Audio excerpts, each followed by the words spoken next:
In The Last Emperor, lighting plays a dual role both as a visual tool and a narrative device. Light not only illuminates the physical world of the Forbidden City, but also shapes the emotional and psychological journey of Emperor Puyi, portraying his descent from power to isolation.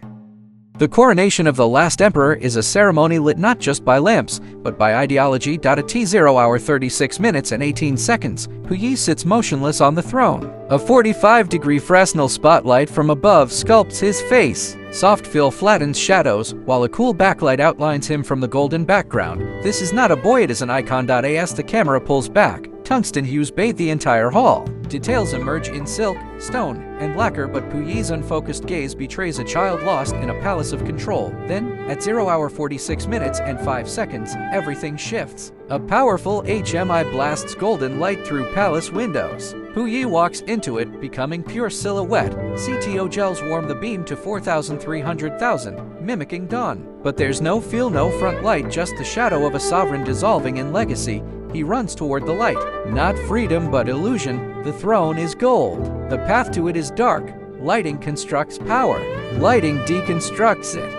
At 1 hour 16 minutes and 20 seconds, a moment of rare intimacy unfolds between Puyi and the Empress. The light softens. Unlike the harsh contrast of the throne room, here we see warm, ambient daylight filtered through palace corridors and lotus leaves. This is not the lighting of power but of childhood and vulnerability. As the boy leans into her arms, his imperial identity dissolves into a gesture of longing. The sunlight is no longer ideological, it is maternal. Lighting ratio drops on Puyi's face 1:4, while Empress retains high reflectance, highlighting emotional anchoring, relies on natural backlight and architectural shading instead of artificial fills, emphasizing realism.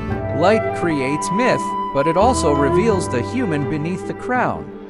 In this segment, the director and cinematographer employ a highly stylized cold lighting setup, with a color temperature below 4,300,000 to create a classic moonlight blue night effect. Inside the car, a modified key light is placed slightly overhead and to the side, accentuating the central woman's expression. Shadow fall off on the other characters enhances her dominance within the space. As the shot moves to the street, the intense glare of headlights punctuates the monochrome blue. These practical lights not only direct viewer attention but build visual momentum toward the palace.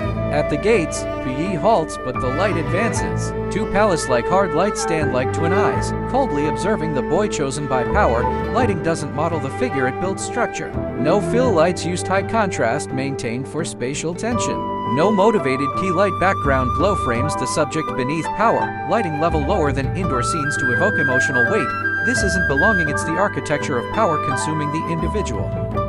In this key sequence, the lighting design unveils a complex interplay of power and internal struggle. The tungsten orange lamp at around 2,800,000 acts as the only warm light source, illuminating Puyi's face and symbolizing his desperate fantasy of national leadership.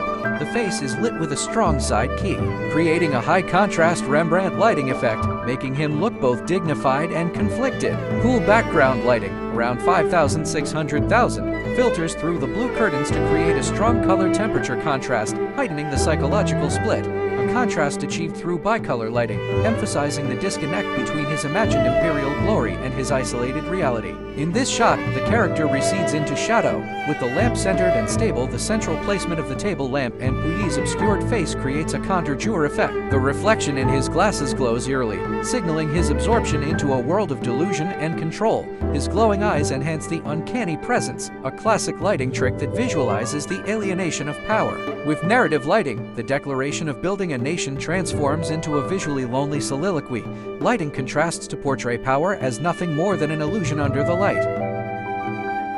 The lighting in The Last Emperor plays a pivotal role in conveying the emperor's inner transformation. From the cold, oppressive light that symbolizes his power, to the warmer, softer tones of human connection, and finally to the harsh, unyielding light of his exile.